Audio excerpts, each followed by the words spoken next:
Hi guys, my name's Matt, I'm an addict. I've asked Steve to do a short reading from page 52 of the big book.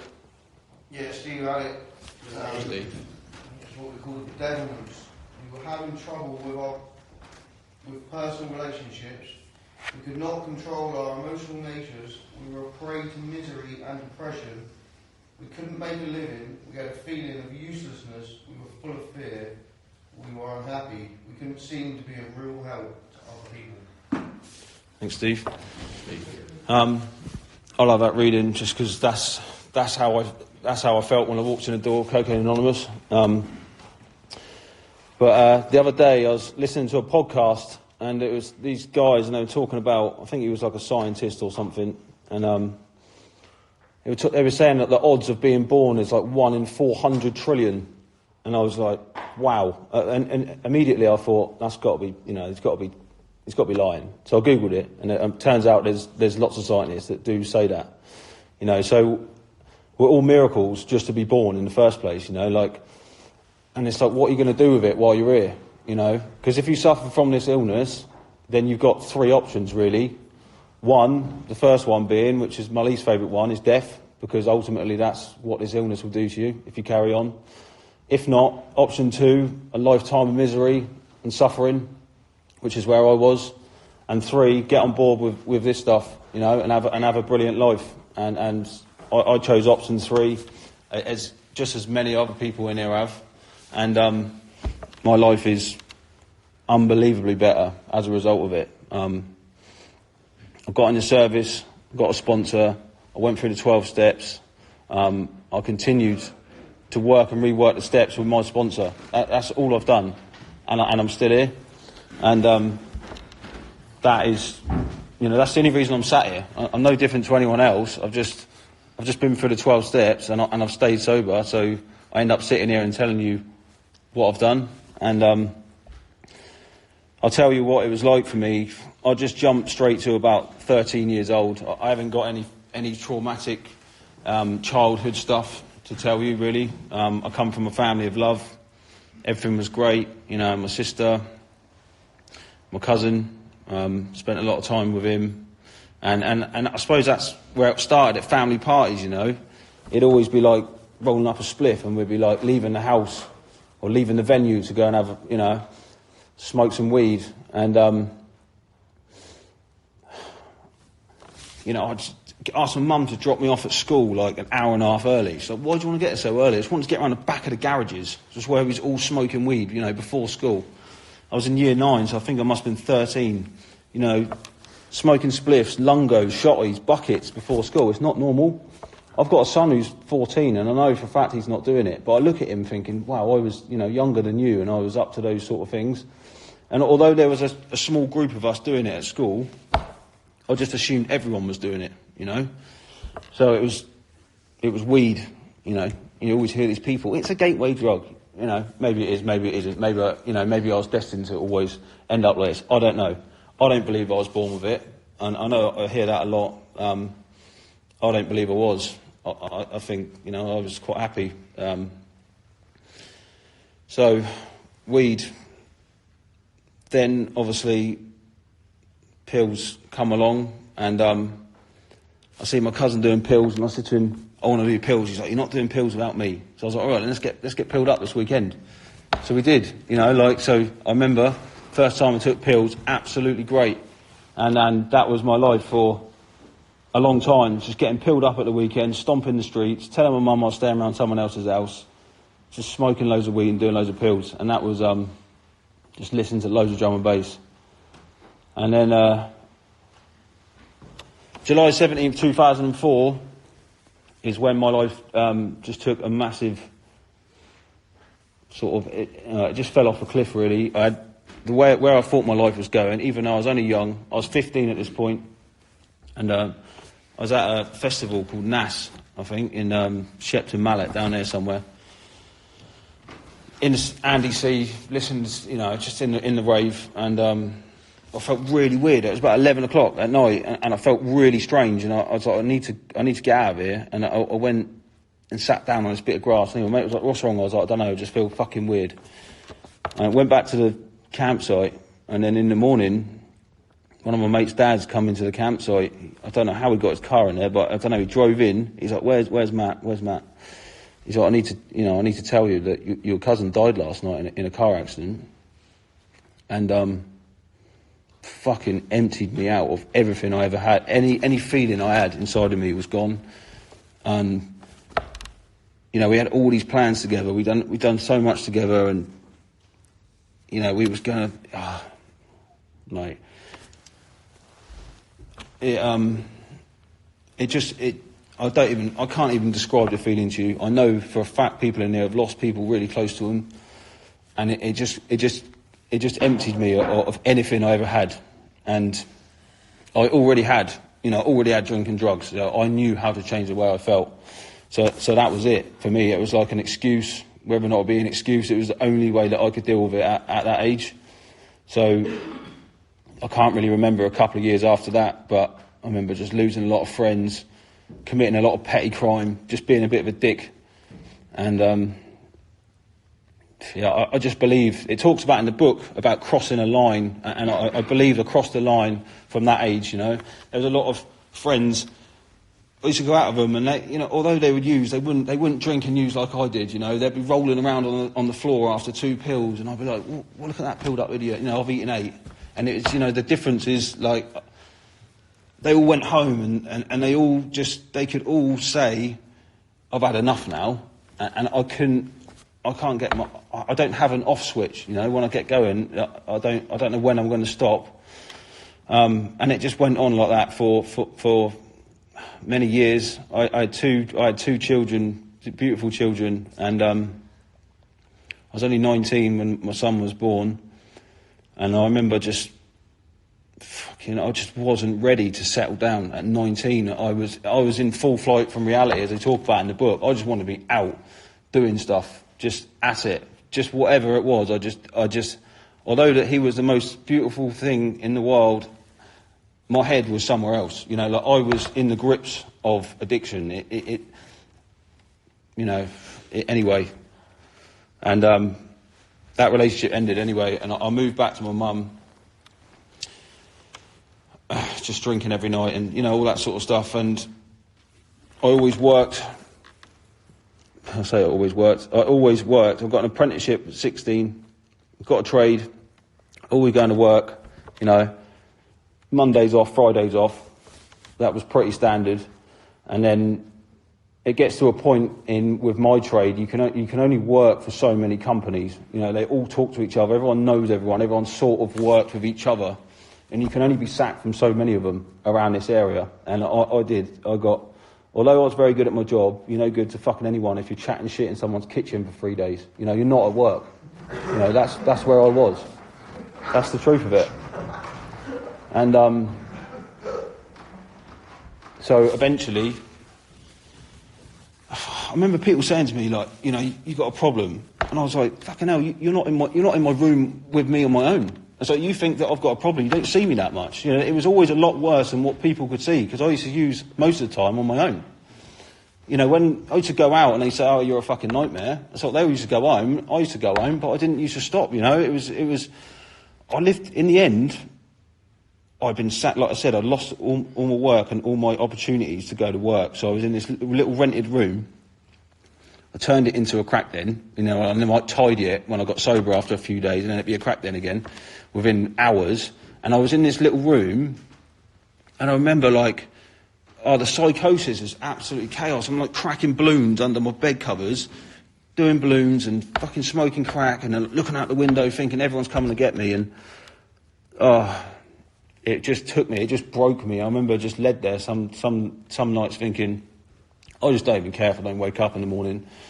Maybe I'll be better. I felt like a failure to my children. I couldn't even stay sober once every 2 weeks to pick them up. I used to pick them up drunk. I used to take them to the pub because I thought I was a great dad. They had a park in the pub. The real reason was I wanted to drink. I wanted to drink, and I was all right if I had a bag of gear in my pocket. If I didn't, then I wasn't happy. I was it was just chaos. We all probably know how that feels. That's why we're here, right? And 2000 and 17, I think it was just before Christmas, I remember ringing my mum one night and I said, Mum, I am in trouble. Like, I was led there, I was numb, I had no feelings, I was just a fucking vessel, just a shell of,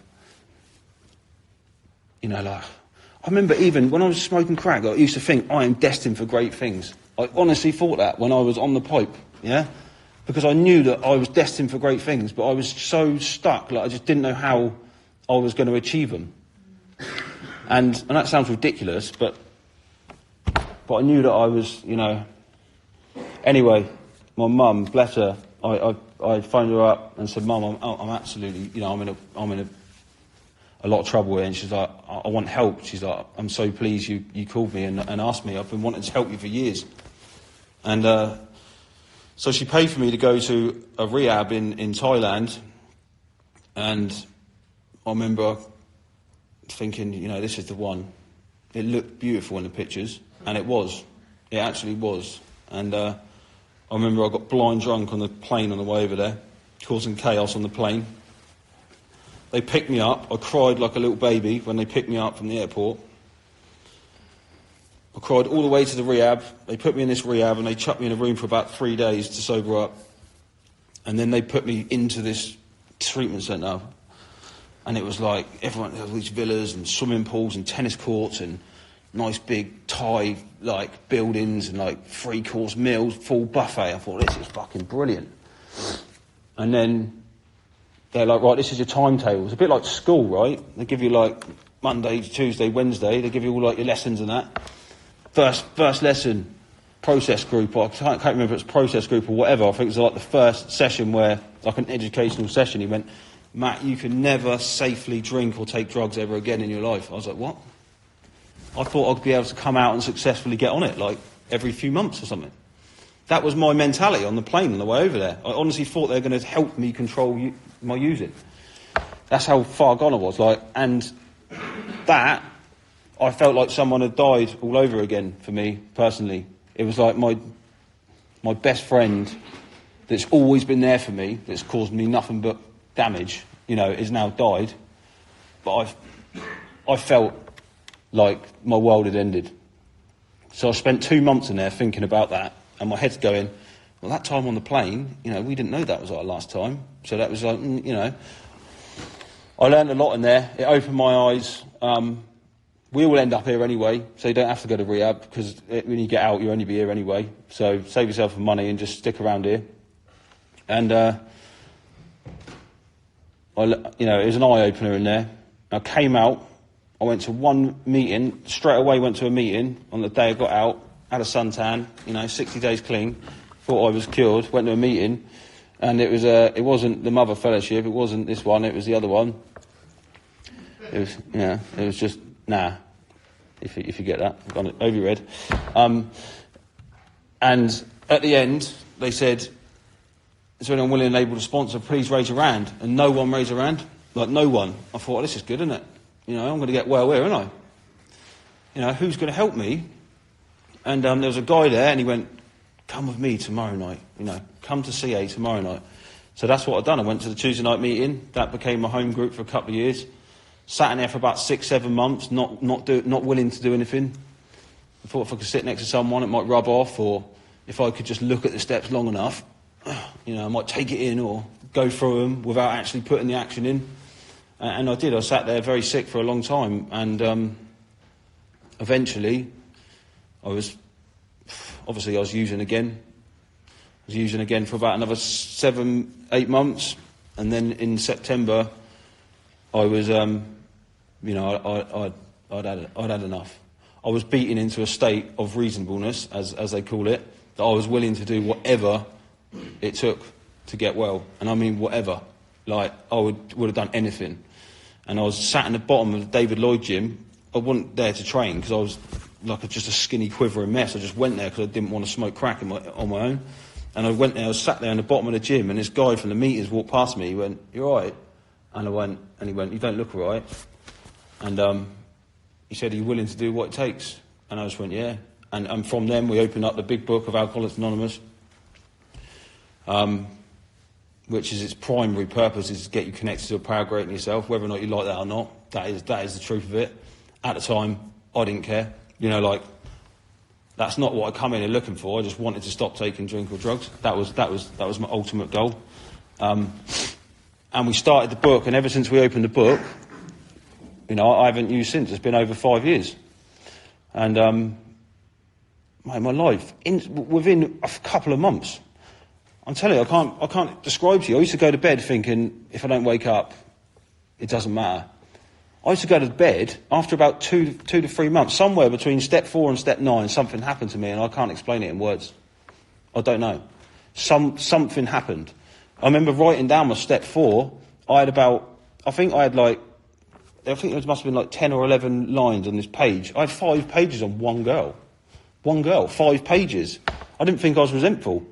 So then I started writing them down, and then even just writing it down, I was so embarrassed to share it with another human being. I think that was what kept me not wanting to do it. I was so scared of actually telling someone else what was going on in my head.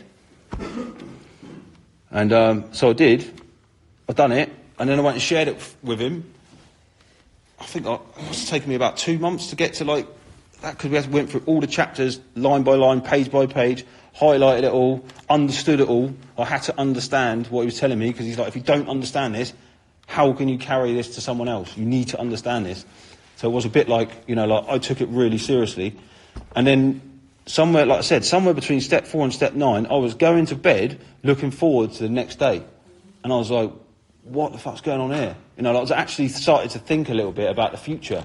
I started to actually, have dreams and ambitions for the future, something I never had. I could never look past tomorrow or the current day I was in before. I started to look forward to life. And, it hasn't been easy. I remember when I was about 9 months and I was taking someone through the work, and he was like I think it was at step 8 or something, and I felt fucked.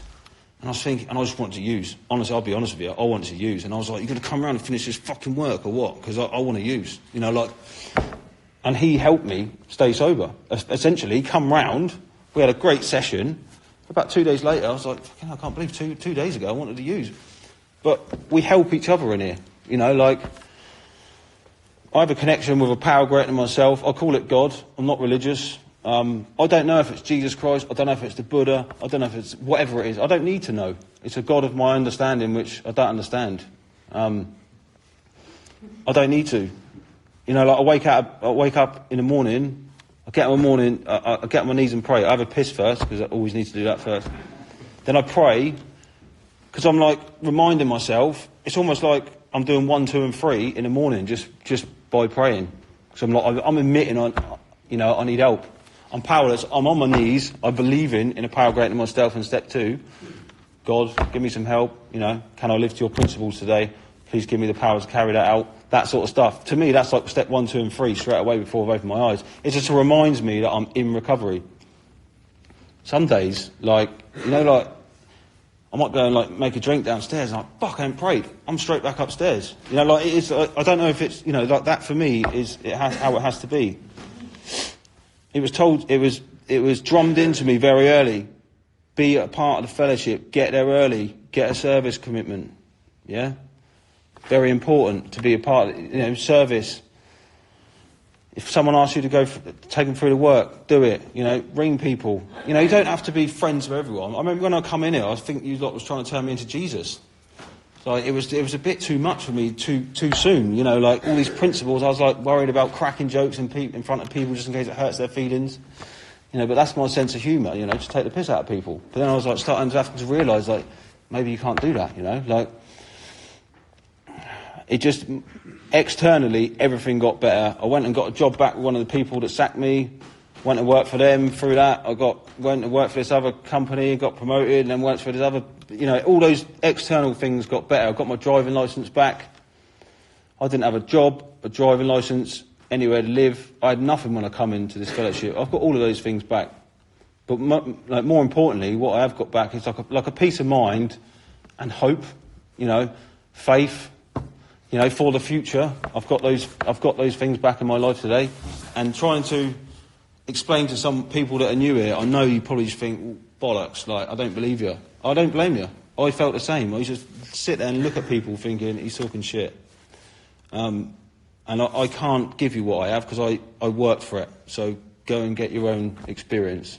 You know, if you put the work in to this stuff, go and find yourself a sponsor, someone who suffers from the same illness, who's been through the work, who has understanding, who's got service, who's also got a sponsor.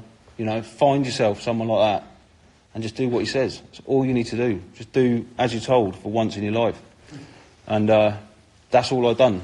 And as a result, my life is absolutely brilliant. And actually this month, I'm going back to Thailand on Friday. I'm going to go and do a share in that treatment centre that I was in, which will be nice. Yeah. So great things do happen, you know. So, and just get on board, you know. This is CA is. Sometimes it feels like, oh, I'm at a meeting, or I'm a drug addict, and you know, like you're saying, oh, my name's this, and I'm an addict. That used to fucking eat me up in the early days. I'm fucking fed up with saying that. I'm not just a drug addict, you know. I'm a dad, I'm a brother, I'm a friend. Like I'm not, you know, I'm employable. I'm not just a drug addict. This is just something that I have to do. Otherwise, I cannot live. I can't. So this is it. My sponsor always says, if you want an easier and softer way, this is it. So it's up to you what you do with your life, but if I was you, I'd stick around here and do this. I'll leave it there. Thanks, guys. Thanks, man.